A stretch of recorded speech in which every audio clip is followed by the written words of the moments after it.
Yeah, what is up, everybody? Sorry for the abrupt start. I wasn't ready. I realized that the intro, usually I do like an intro graphic that just kind of eases you into the show.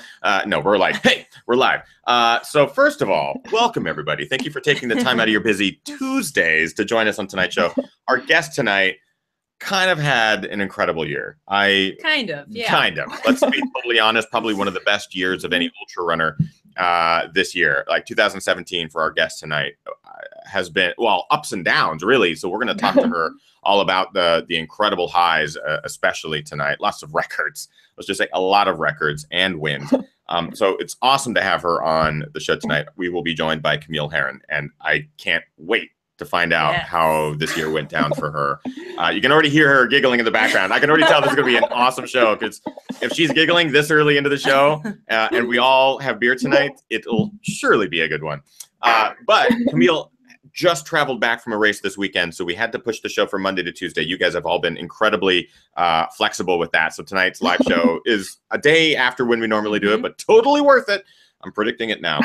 So welcome, everyone, to Ginger Runner Live, episode number 192 with Camille Herron. We're going to interview her in just a moment. So sit back, relax. Let's get ready to rock.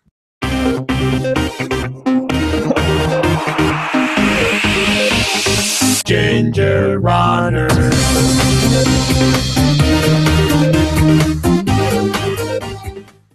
Yeah, what is up, everybody? Welcome to Ginger Runner Live, episode number 192. Tonight we are joined by easily one of the best ultra runners in the sport right now. Runners in general, just breaking records left and right, winning races, making a splash. And we're honored to have her on the show tonight to talk to her all about her American records, world records, wins at some of the biggest stages of global running.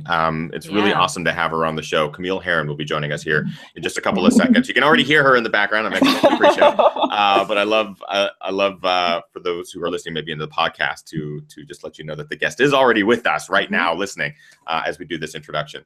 Before we get into the show, it's a busy week here at Ginger Runner headquarters, because this weekend is Gingermas every year. I realize we've been doing it almost for 4 years now. Is that right? It is right. That is right.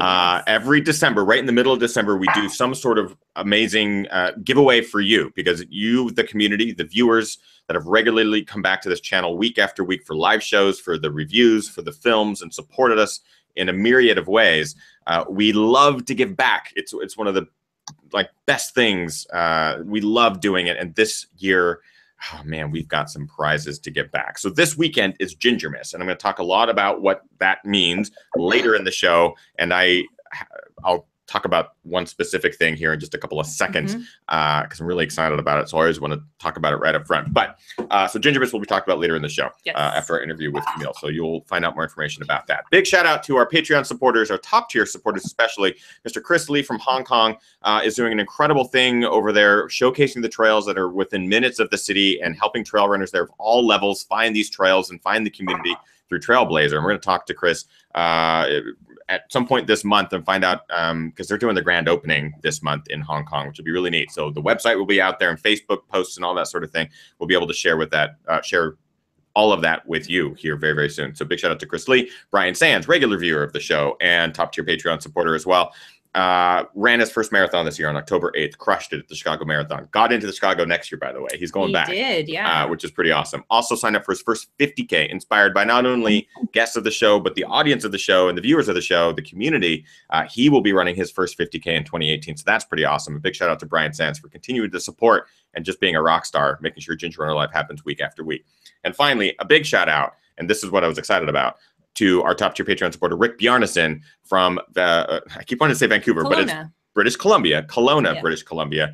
Rick and his incredible team at cheekymonkeymedia.ca, it's a website where it explains everything that they do there. They have created a website for Gingermas, and they will be making the new Ginger Runner website. They put this I'm going to announce the website later in this show for Gingermas. We haven't done a website for Gingermas in the past. They whipped this together in like a week, and it blows my mind what they're able to do. It's beautiful. I'm so excited about it. It looks great. They sent it to me today, and I was like, wow, I can't believe you guys did this. So I'm excited to announce that later in the show. Big shout out to Rick and their whole team there. If you get a chance, go to cheekymonkeymedia.ca or on social and give them a shout out. Just thank them because it's the least that we can do. And like, I'm honored that they would even want to like, can we do your website? Like, yes. They're amazing. Yeah. Okay, enough blabbering up front. Let's introduce our guest. Camille Herron. Yay! Yay!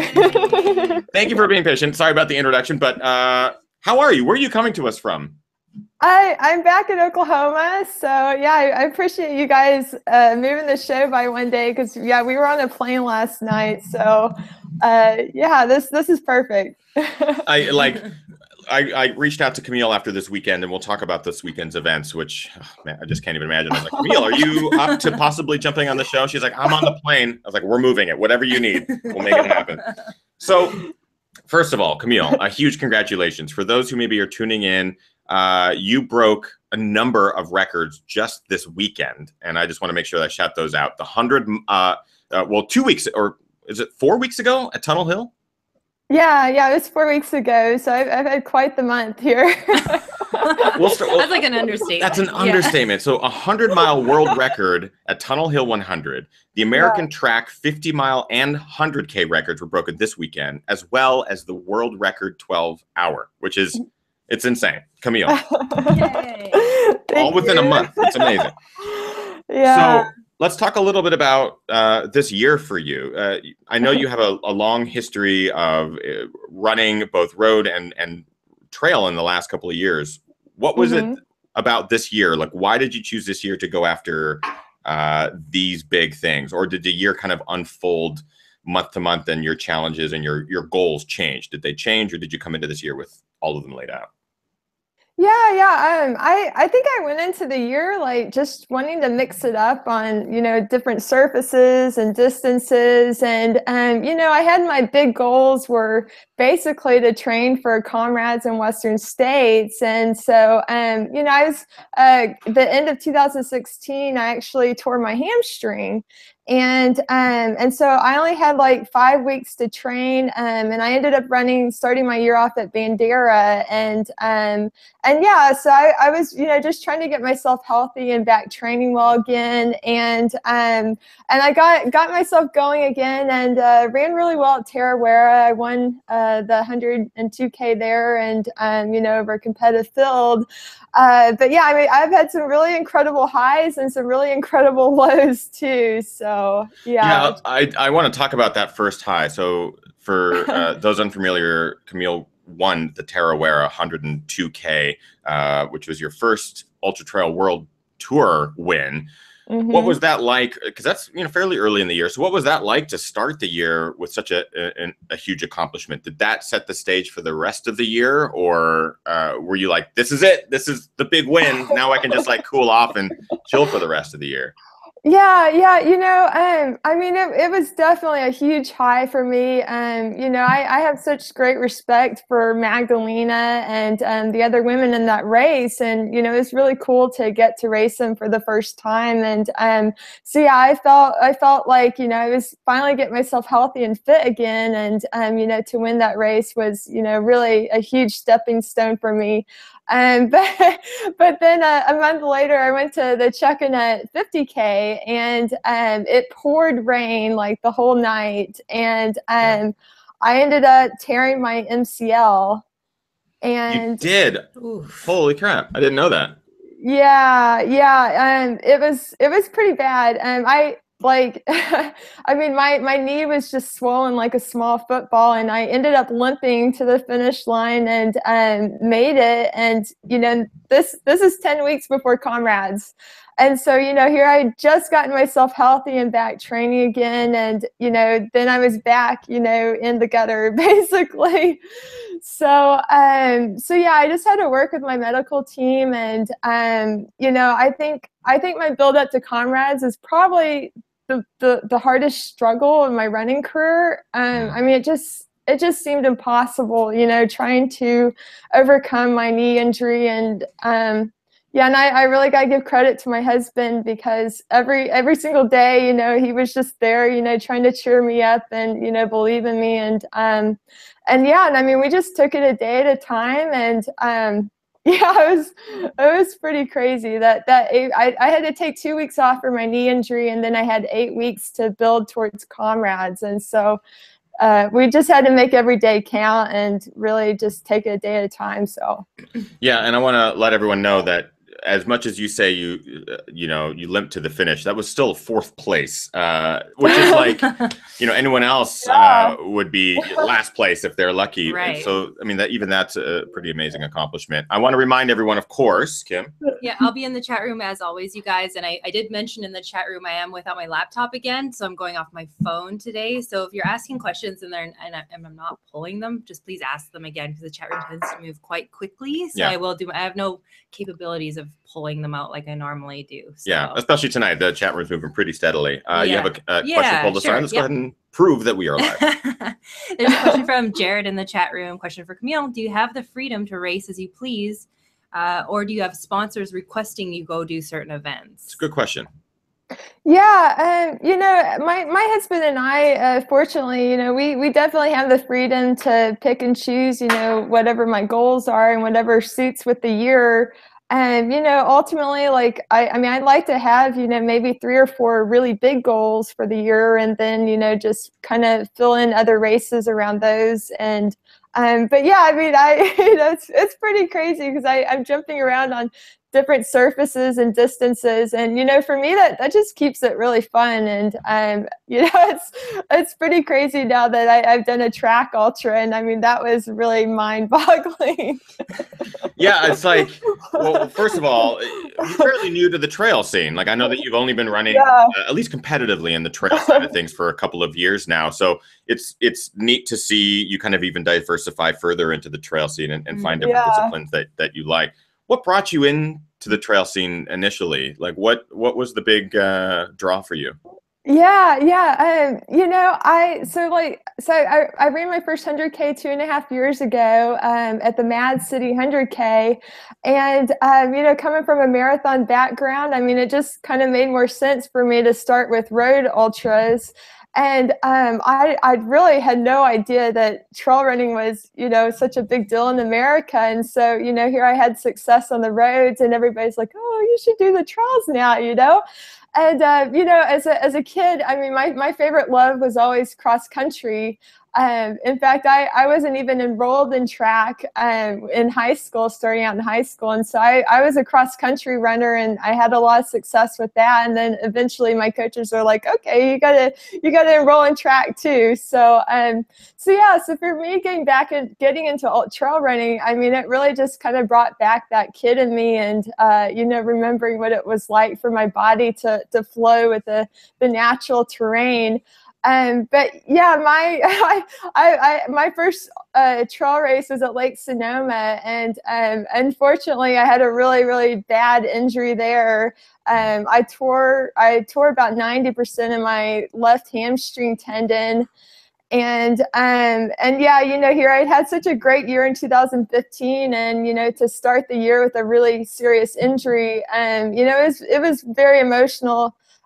You know, especially the timing of it, because I mean, it was like, I think like 6 or 7 weeks before comrades, and so it pretty much just, you know, blew apart my plan for the year. And so it was a very hard time for me, just trying to get over that and get back running.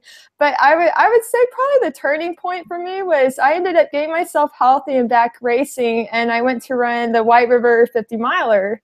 And I don't know, you guys are up in Seattle, is that right? Yeah, that's our backyard. Yeah. So yeah, I went to that race, and I tell you, I've never run a race where I was crying during the race.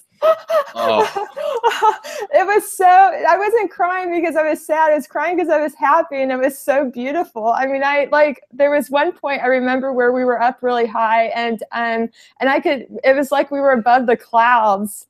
And I mean, I looked out, and it was like tears streaming down my face. Like, And so it was so beautiful, and it was such an emotionally moving experience that I mean, I ended up winning the race, and I was just so touched by it that yeah, I quit my job. That was like the moment. Was that the moment for you that you went, this is like, I want to live these moments as often as possible? Was that it for you? That was it. That was it. Well, so what had happened was I had this injury at Lake Sonoma, and then I ended up, I was injured, and then I got offered a job up at the University of Michigan. And so I was focusing on my career and, kind of put my running on the back burner, and then went and ran this trail race.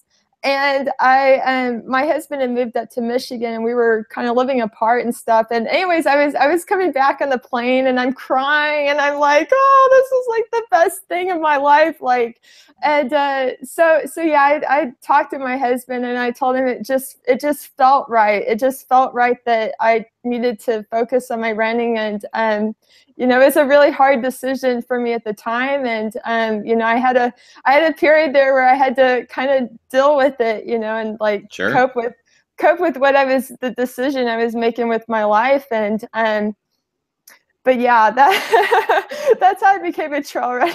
I mean, I feel like there's a lot of viewers and a lot of people that can relate to that. That there's probably some moment that they either achieve, whether it's a goal they thought impossible, or a moment when they are overtaken by the beauty of what they're doing, the simplicity.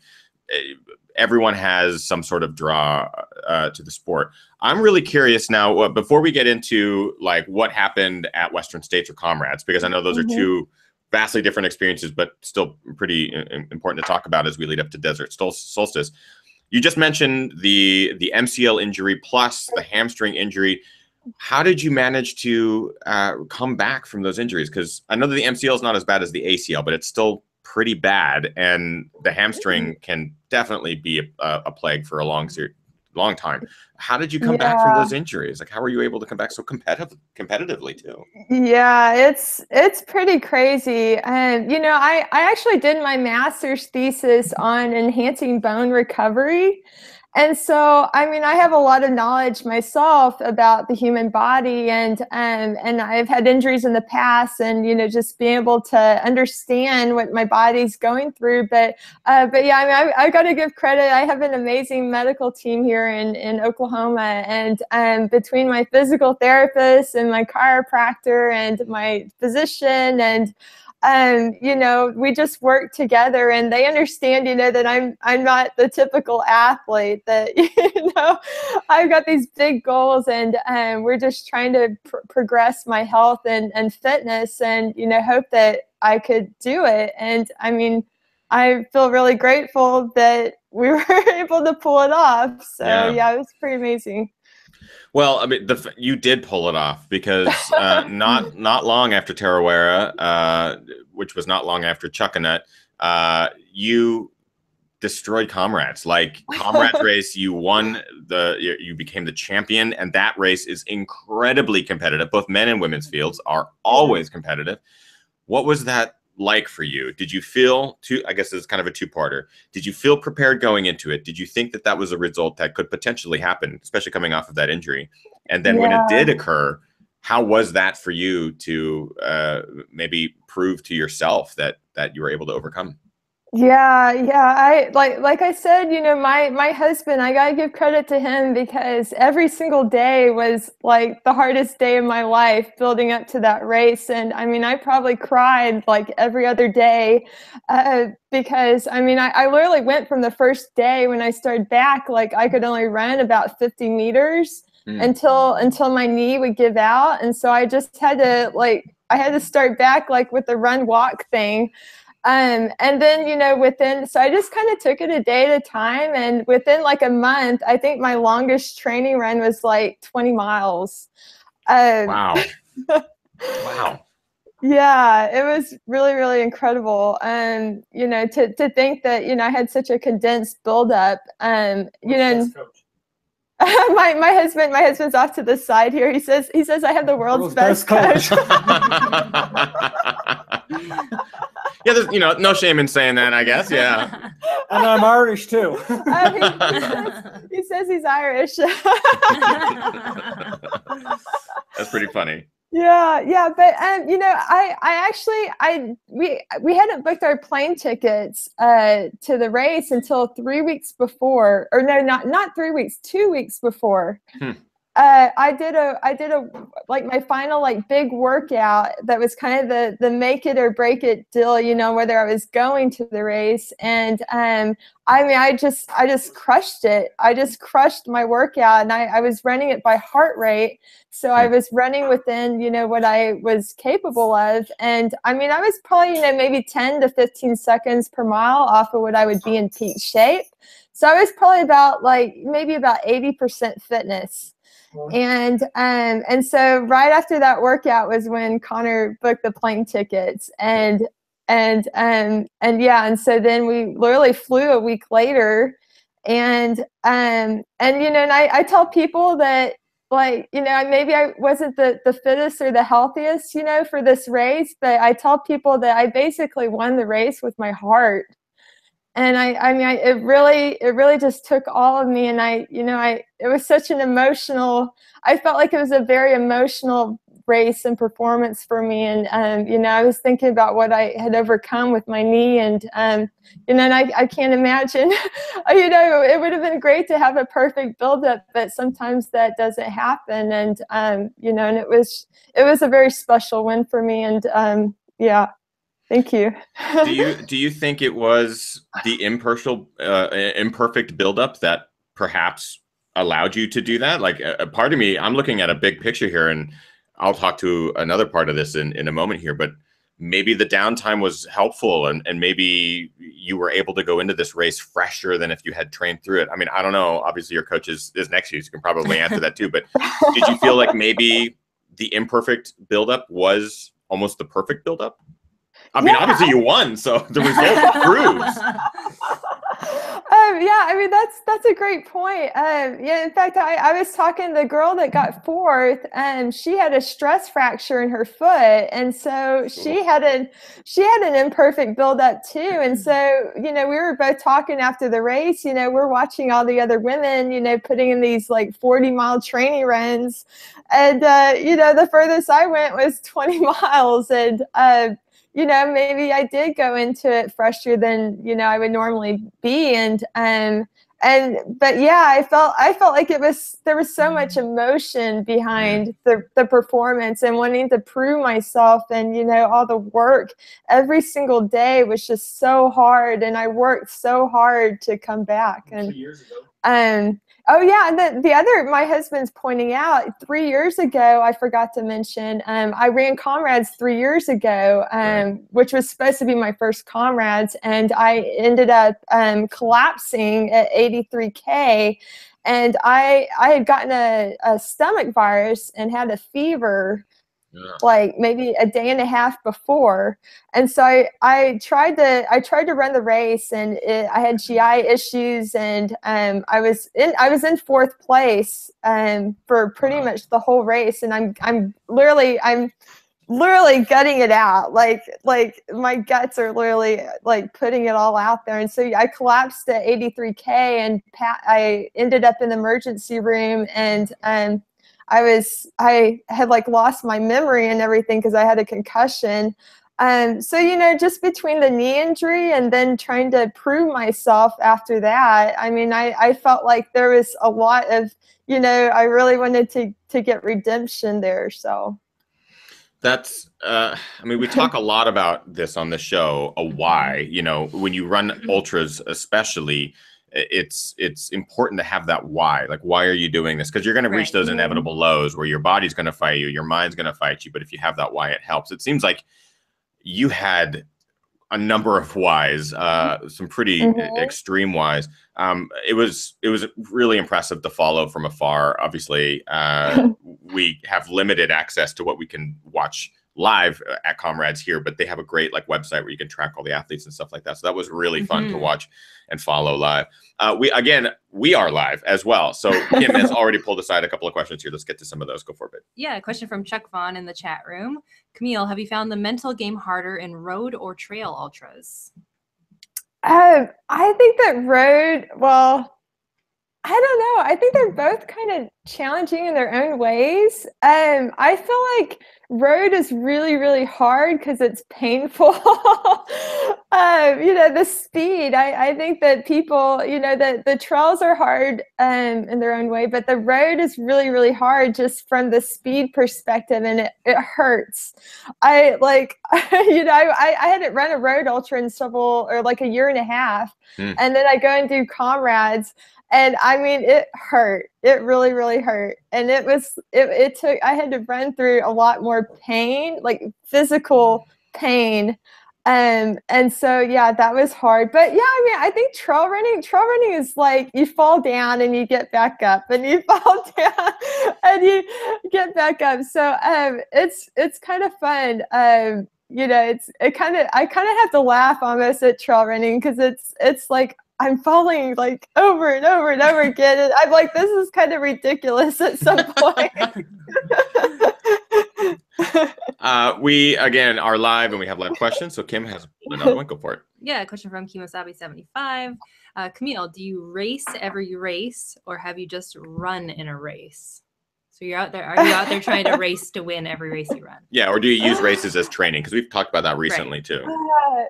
Yeah, I mean, now that I've gotten into ultras, I feel like I try to race my ultras, but like a year ago, I tried to run a marathon, and I feel like I've gotten to the point because I've done so many marathons, and they're a short race now.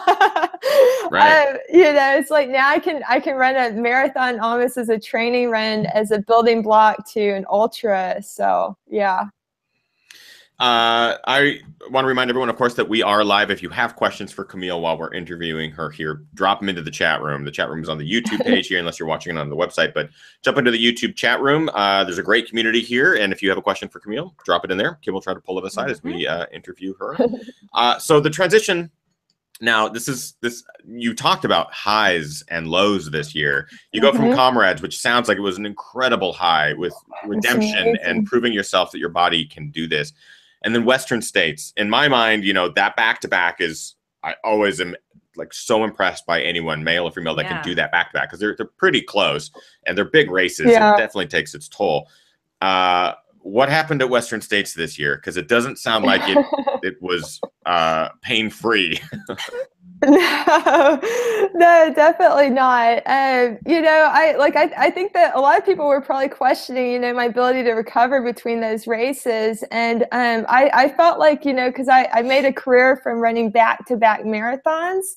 And so I was pretty comfortable with the idea of doing both of those races and knowing, how to recover quickly.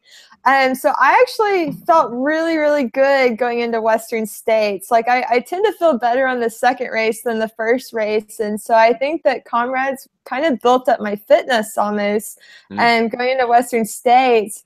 But yeah, there was a lot of snow up in the high country. And it was really fun for me climbing the escarpment. It kind of made me think about comrades, and comrades is such a high intensity pace, and it felt so slow for me almost, climbing the escarpment and going longer and being at high altitude and such. So I was really enjoying the climb and kind of in that mindset that I was, like I was at comrades.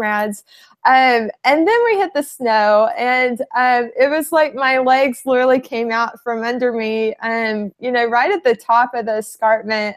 Literally the first moment we hit the snow, I slipped and felt my hammy pull. But yeah, and I've like I mentioned, I've had hamstring problems, and I've had to come back, get myself healthy again, and so to feel my hammy pull was kind of like, oh, that was not good.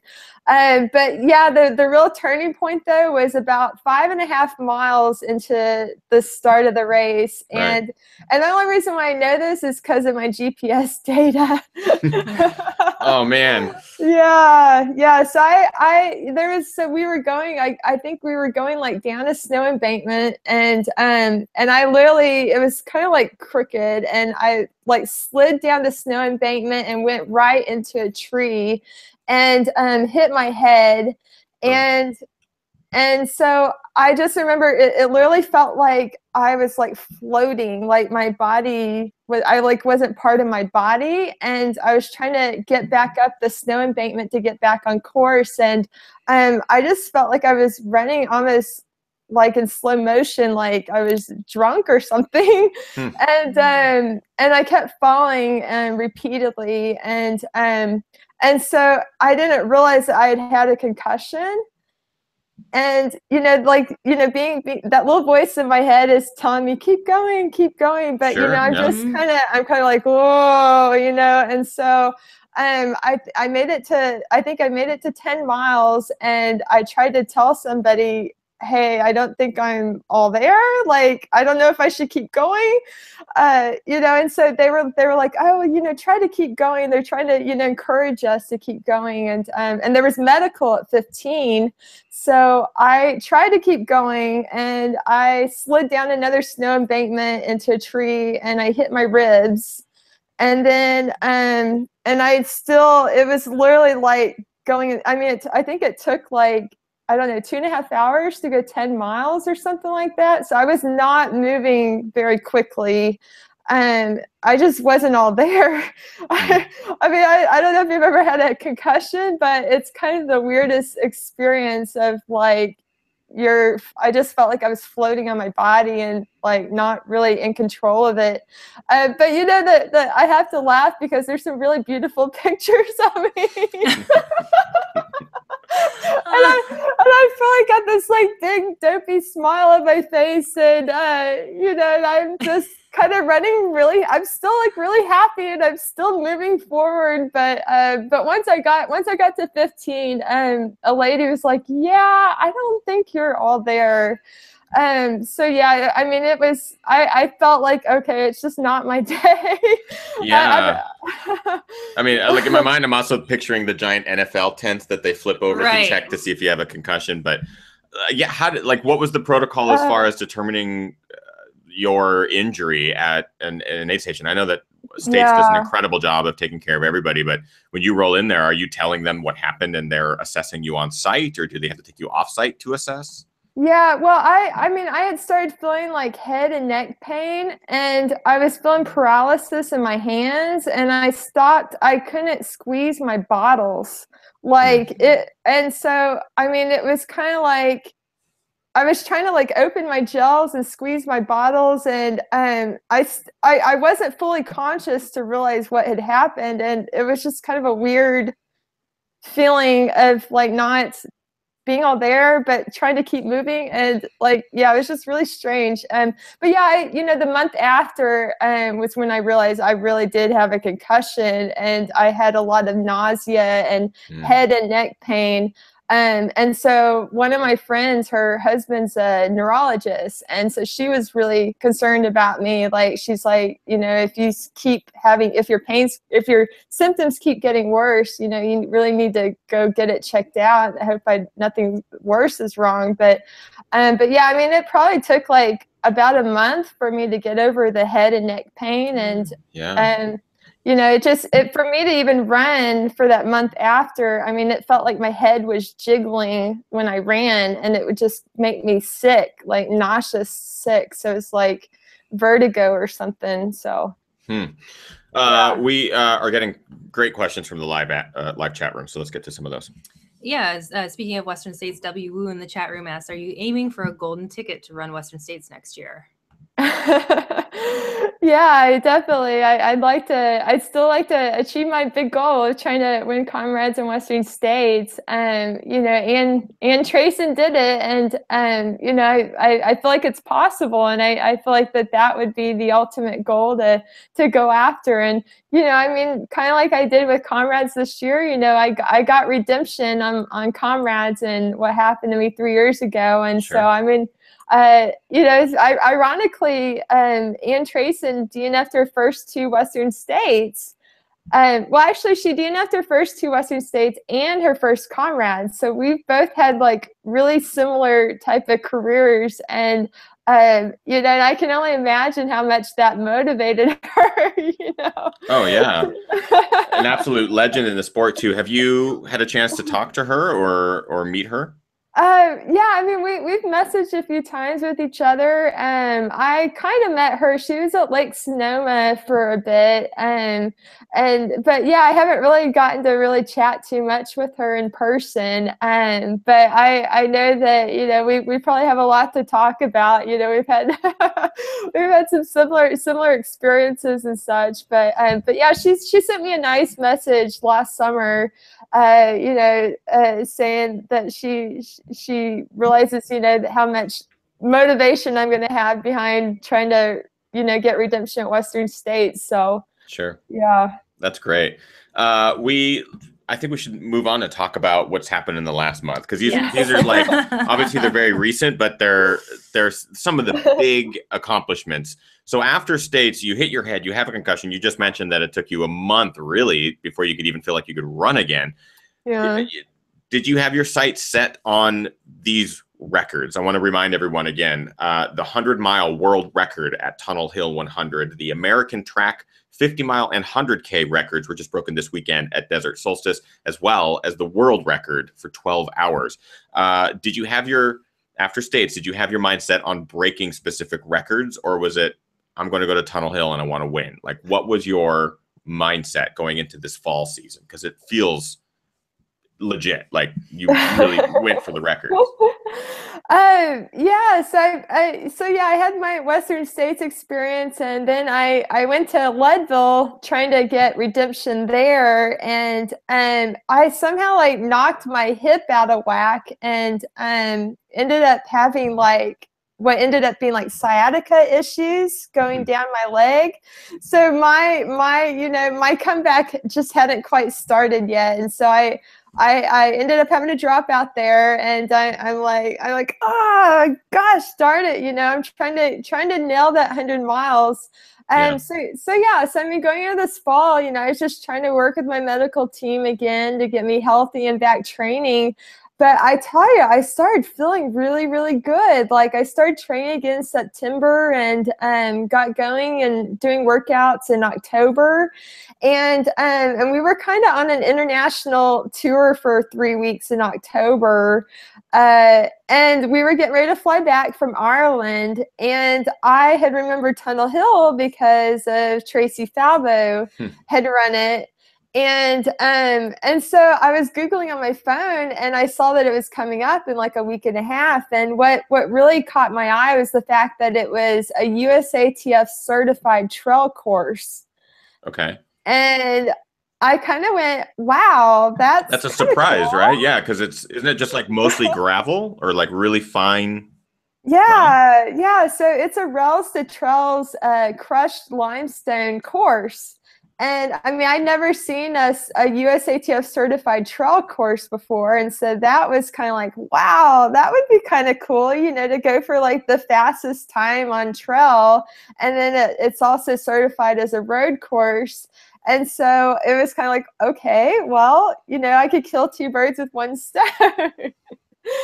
So yeah, my husband, like right before we boarded the plane, my husband contacts the race director, Steve, and he was really thrilled to hear from us. And I was able to get registered like the day before the registration closed.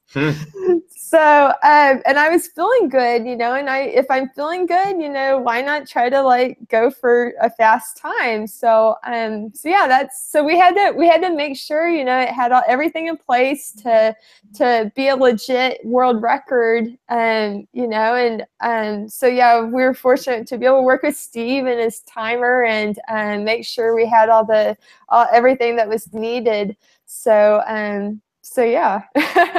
That's awesome. I mean, so you set out to break the record, or did you just set out to win? And, at some point you were like, yeah, it's happening today. I just had this good feeling about the race. Like, I just felt like the stars aligned on that day, and I felt good. The weather was good. The sun is shining, it's nice and cool.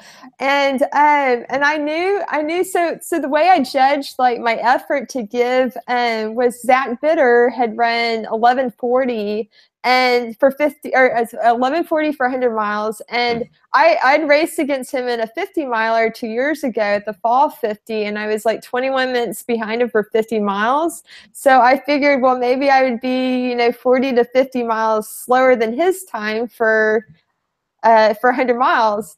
And so, people probably would be like, well, wait a minute, that's over an hour under the world record, and so, but I kind of judged that pace was around 75% of heart rate max. Okay. And so I just did a little bit of training at like 75% heart rate max just to get comfortable with what that pace felt like. And then I went into the race, like, kind of zoned in on hitting that 75% effort. So the pacing is so crazy. Like, your pace per mile, was it like 7:52 or something like that? It was close to that, right? Yeah, for the 100 miler, I think it was like 7:37 per mile. Most of us are lucky to reach that for a mile. Like most people, I'm generalizing, but most people are like 7:37. I'd love to get hit that for like a split second in my speed workout. Yeah, maybe. But 12 hours and 42 minutes and 40 seconds of a 7:37 pace is bonkers. Yeah. Camille. Absolutely insane. So you broke the 100-mile world record at Tunnel Hill 100. Then you weren't done. So at what point after Tunnel Hill were you like, yeah, Desert Solstice is where I'm going to get the rest of them? Or had you already decided that? Yeah, so I mean, I originally wasn't going to run Tunnel Hill. I was going to run the JFK 50 miler, and then I was going to go for all the records at Desert Solstice. So Tunnel Hill was kind of a bit of a monkey wrench into my plan. And so, yeah, I was able to get the 100-mile record there, but then I still had it in the back of my mind that I could go for more records at Desert Solstice. Sure. So we just kind of took my recovery, a day at a time. And within like 3 weeks after Tunnel Hill, we finally contacted the race director and like, hey, let's do it. So yeah, it's fantastic. Cool. It's an Aravaipa running race, Desert Solstice. It takes place on a track, loop based, and there's all sorts of things that like distances and times and stuff like that you can do there. So how, in this case, it's a track. So how was that a bit different? Did you have to prepare differently? Did you have to recover right after Tunnel Hill? Because, track and microfine limestone is a little bit different. Oh my gosh. Actually, the last time this is probably hard to believe, but the last time I'd done even a workout on a track was 2008. Nice. 10 years, almost 10 years ago. No big deal. So I have to laugh. In fact, I just posted this on Twitter that, I mean, we got going in the race, and within the first few laps, I literally had this mental picture of a mouse running on a wheel. Because it's a quarter mile. You're never too far from anybody. And I was literally like laughing in the race, and I was like, oh my gosh, I feel like a mouse on a wheel. And then that thought was literally what kept me going, because I was just laughing. So not only did Camille break the records, but she broke the records like laughing. Yeah. Just like laughing. Oh, look, I broke this record. I'm a rat on a wheel. That's hilarious. And I mean, I can understand why people were wearing like headphones and listening to music, because I mean, it really was mind numbing. It was really, really hard. I mean, going from, trails and running in, terror wear to being on a track, it was really mentally pretty tough.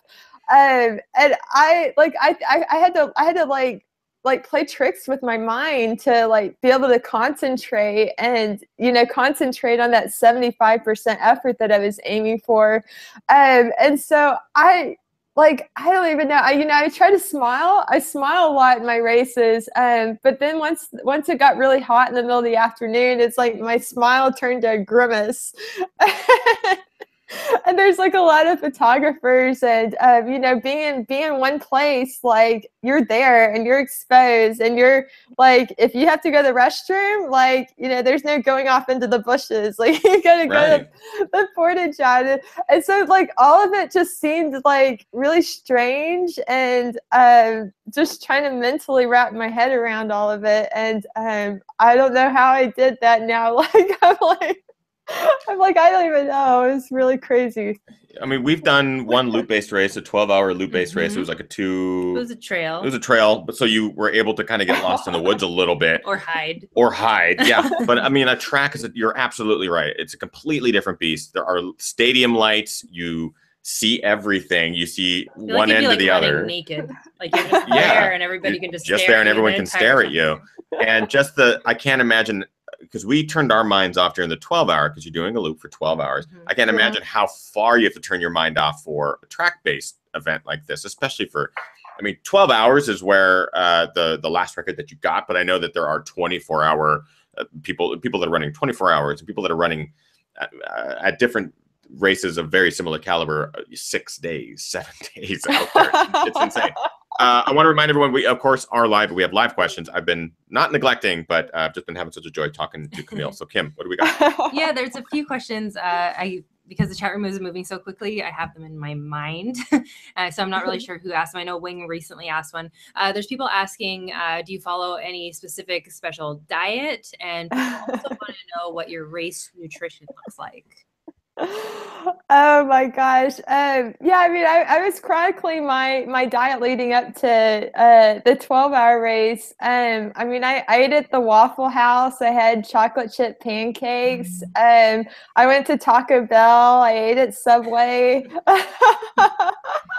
That's amazing. I feel like I eat pretty normally. I don't really change my diet or anything. Obviously getting enough carbs and stuff and trying to maximize, I think it's 500, 600 grams of carbs that your muscles can store. So, I'm just trying to think about, eating a lot of carbs, but really, I'm a meat eater, and that works well for me. And, whatever floats your boat, whatever you like to eat. And my husband and I like to drink beer too. Yeah, big shout out to beer. There was also people in the chat room asking what you were drinking tonight, Camille. Yeah, it looks like Rogue. It's like an Oregon classic. Yeah, it's Rogue hazelnut brown nectar.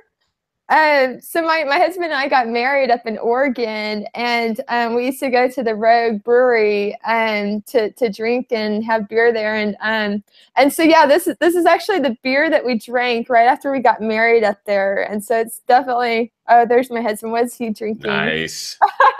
7 hop. Oh, he's got the 7 hop IPA. That's a good one. Yeah. This is actually a good opportunity to thank both Chuck and Lori Hall, who are viewers of the show, supporters of the show. They brought us, they were in Seattle. They brought us some Colshan Brewing Winter Ale, and it is quite alcoholic. It's delicious. 7.3 or something like that. Nice. So that's what we're all drinking tonight.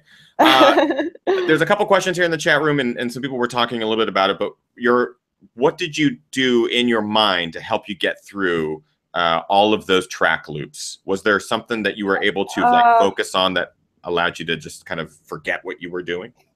Yeah, I like I said, mentally it was so hard to concentrate, and I can usually kind of veg out when I'm in a road race or a trail race, and so being able to concentrate and not be distracted by everything around me was pretty difficult. And they did have a clock. They had a clock, and so I knew if I could keep my pace under 8-minute miles, I don't know what I averaged, but yeah, 145 to 2 minutes per loop, that was a pretty good pace to keep up. And so I kind of ended up fixating a little bit on the clock, and I probably got going a little bit too quick early. because I was kind of like wanting to run a little quicker, you know, each loop. But yeah, and then, you know, my husband was at the aid stations, and so we were trading off bottles, and you know, so you're asking about fueling during the race. Sure. Yeah, so and that's kind of how I break up a races a lot, is I end up taking a gel every 30 minutes with water, and so I carry a water bottle. And gotta give a shout out for my sponsor Nathan, who gives me all my hydration gear. And so yeah, I was, you know, drinking water, taking a gel, and then I had another bottle with sports drink. And I've started drinking Sword, who makes a really good, it's got glucose fructose combo of sports drink. And so yeah, I was like, you know, being in the hot desert sun, I was trying to make sure I was getting enough sodium, and you know, trying to keep my electrolytes really good. And you know, once we hit the hot afternoon sun, I mean, I was having to grab like a bottle of sunscreen from my husband. I've never had to like lather myself like mid-race, you know. I'm like trying not to burn my skin and that sort of thing. And so yeah, but then I realized I was starting to overheat a bit, and Zach Bitter had he had heat exhaustion, and he like hit the track, and so I was really starting to feel it compared to Tunnel Hill, which was like 30 degrees cooler. And I ended up stopping. I decided to stop and take a little bit more time after 50 miles. You know, to rehydrate and that sort of thing. And then I said, okay, I'm going to take it a record at a time, you know. And so I got the 50 mile, and then I went, you know, another 12 miles and got the 100K. And when I hit the 100K, I was really feeling it by then. And so I ended up having like part of a sandwich, and had a beer, and my husband's kind of giving me this pep talk, you know, to get me back out there. Yeah. Yeah, I mean, it was a lot harder. My husband's cheers to my husband, really. He gave me the kick in the butt I needed to get back out there and go for the 12-hour next. And I had to start walking to get myself back running, because once you sit down, I mean, it's like the chair is like death, you know. Beware the chair. That's what they say. Yeah, beware the chair. So yeah, but then once the sun went down, I started to feel a whole lot better, and my grimace turned to a smile. I remember like over the course of the weekend, I remember seeing tons of photos of you in varying stages of pain or discomfort or joy. And the smile photos are the ones that people have been sharing, because you seem to have just been filled with joy throughout the entire experience. And I can imagine, I know why. 50 mile American 50 mile track record in 5:59:10. So 5 hours, 59 minutes and 10 seconds. Previously, it was 6:09:27. Back in 1996 is when that record was set. Wow. You went on to also crush the American Women's Open 100-kilometer track record in 7 hours and 36 minutes and 39 seconds. That was previously an Ann Trayson record at 7 hours and 50 minutes from 1991. So these records have been out there for decades. And then you managed to crush the 12-hour world record, all surface, with 92 miles, or just over 92.7. Did they give you an exact measurement at the end? You know, what my favorite part of the race was I'm running, and they're counting down, and Haley has a stake, and she literally like dives to she's running and she dives to nail it on the ground. And I don't know if there's video of that anywhere, but it was really comical for me. But yeah, I think it was maybe 92.9 miles or so in 12 hours exactly. It's unbelievable what you managed to do. That was Ann Trayson's previous record from I don't remember what year she set that. 1991. Yeah. Unbelievable. Absolutely incredible accomplishment to be able to break those three records at that distance. I know that you had your eyes set on a couple other goals for that race. Do you plan on going back to an event like that and getting those records as well? Yeah. I mean, I was hoping to better my world record for 100 miles. But yeah, I mean, the heat just really took its toll in the afternoon. And I mean, I felt a lot more comfortable, and I was probably obviously more rested at Tunnel Hill. And so yeah, I mean, I'd love to improve my 100-mile time, but you know, I really feel inspired to do the 24-hour stuff now. And so we're already trying to plan for 2018. Like, you know, where do I go? Like, you know, that would be really, really cool. And well, I would actually probably prefer to do it on a road course instead of a track. Sure. Something a little bit different. I felt like the 12-hour, that was a good like stepping stone, you know, mentally and physically for the track stuff. But for me, I mean, I'd rather be in a bit of a more natural environment. So. Well, Camille, it was an incredible accomplishment that I will never be able to relate to, but it was certainly something that blew our minds this weekend. A round of applause for Camille Herron on crushing multiple records this weekend. Thank you. This month, plus who knows what's going to happen next. Before, of course, we let Camille go, or Camille will be joining us in the post show. I want to remind those of you who are supporting on Patreon. We'll see you after for the post show, and Camille will be joining us there. So if you have residual questions that didn't get asked during the main show, you can join us in the post show, and you'll get those questions asked, no doubt. Since, Camille, this is your first time on the show, we do something on the show called the Quickie Question Quiz. It's a rapid-fire series of, I think it's like 10 questions or something. I just fire them off at you. You answer with the first thing that comes to your mind. When you are ready, just give me the thumbs up, and we'll rip through the Quickie Question Quiz. Okay, she's ready. For it. All right. What was your very first race?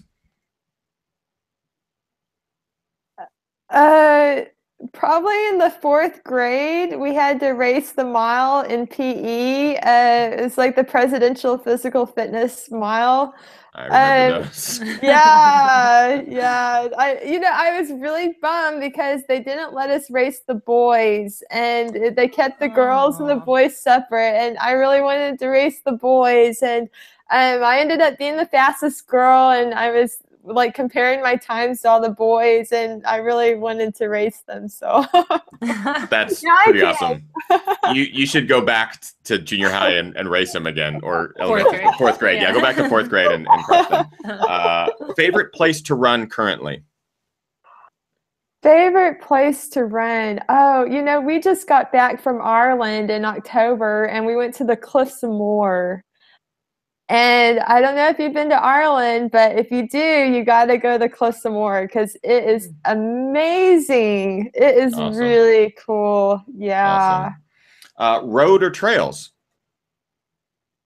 Oh boy, this is a polarizing question. Gosh. Can I say it's a tie? Sure. You're one of the few guests I think we've had on the show that I am totally cool with taking a tie from, because you managed to do some pretty cool things in both. Yeah. Bucket list race. I'm interested to hear this one. Bucket, like a race I haven't done yet? Yeah, race that you have not done that you would love to do, like top of your bucket list. Oh, it would probably be UTMB. Nice. Favorite running movie? Favorite running movie? I gotta go Forrest Gump. Good choice. I'm curious to know the answer to this one. Guilty pleasure TV show? Oh my gosh, my husband and I have every episode The West Wing. We just finished. I think we just did that whole marathon ourselves. Oh, it's so good. Pre-race meal. What is your pre-race meal? A Subway sandwich. So like a tuna Subway sandwich and 2 chocolate chip cookies and a root beer. Your favorite post-race indulgence? Well, I indulge in this quite a bit, but I like cheeseburgers and French fries and beer. That's pretty awesome. And finally, what are your current running shoes? Or what did you run Desert Solstice in? What shoes did you choose? Oh gosh, I tell you, the Nike Vaporfly is like the best shoe of all time. It's so good. It's so good. It's pure heaven. I have yet to try the 4%. It's one of those that I really want to get on my feet. But Camille, congratulations. You passed it. Good. Yeah. You totally passed. So once again, Camille Herron broke a number of records this weekend and an additional record this month and crushed 2017. I can't wait to see what she does in 2018. I think the world is excited to see what happens in 2018. Camille, where can people find you on social media so they can shout you out? Thank you for being on the show and ask any question that maybe didn't get asked. Thank you. Yeah, I mean, I'm on Facebook. I started a Facebook page here a couple of weeks ago, so I'm on there, and Instagram and Twitter, and then I have a personal website too if people want to contact me there. But yeah, I mean, I'm pretty personable and I'm pretty interactive on social media. So yeah. Awesome. Yes. Go show Camille some love. Thank you for being on the show. You all know the drill. And of course, we are having Camille join us in the post show. If you want to know how to join us in the post show and get those questions asked by Camille, you can go to patreon.com/thegingerrunner. For as little as $1 a month, you get to join us for all of the post shows with all of our guests that we do on the live show, including additional content and stuff like that we get to you only, which is pretty neat. I promised earlier in the show that I would talk to you a bit about Gingermas, which is coming up this weekend. I have to give a big shout out to our top tier Patreon supporters, Chris Lee, Brian Sands, and Rick Bjarnason. Rick Bjarnason and his team at cheekymonkeymedia.ca out of Kelowna, BC, whipped this up, what I'm about to tell you. So if you go to gingermas.gingerrunner.com, you will see the new Gingermas website. It's basically right now, it's in its announcement phase where on Friday, we will be doing our video post and everything that's announcing all the rules and logistics that are associated with Gingermas. But you can register now, and it's free. No one pays for anything. But it's a great way for you to get your email ready. So when you receive the list via email, you can go out there and just start collecting stuff this weekend for Gingermas. Because once again, the prizes are from the North Face, Solomon Running, Nike Trail, who I know Camille is also a member of the Nike Trail team, Territory Run Company, and we're giving away a grand prize from Nordic Track, one of their X22i incline trainers, which is $4 in value. We'll be giving an incline trainer away, which you can actually plug in your GPS files, and it will recreate your runs or races there while you're training. It's insane. We'll be giving one of those away on Monday, next week's show. So get out there, participate in Gingermas this weekend. Go to gingermas.gingerrunner.com and sign up. Get ready to go, because we'll be emailing all of the items that you will be collecting points for on Friday. And we'll be tallying them up. And the next Monday is the last Ginger Runner Live of 2017. We will be joined by Ginger Claus, Gary Robbins Claus. Gary Robbins will be on the show as per tradition. Hopefully with a box of wine again. Or a bladder of wine. He'll have some sort of wine holding device that he'll be partaking in next Monday. And we'll be talking to him about this year, about the Barkley. I know we'll be touching on that, Where Dreams Go to Die, but we'll also be giving away all the prizes, announcing the winners. It's going to be a fun time. So join us next Monday, but otherwise, we'll see you in the post show here in just a couple of seconds. Another round of applause for Camille Herron. Thank you, Camille. Yay! Yay! And everyone, thank you for tuning in tonight, episode number 192. We'll see you next week, or we'll see you in the post show in just a couple of seconds. Bye! Bye!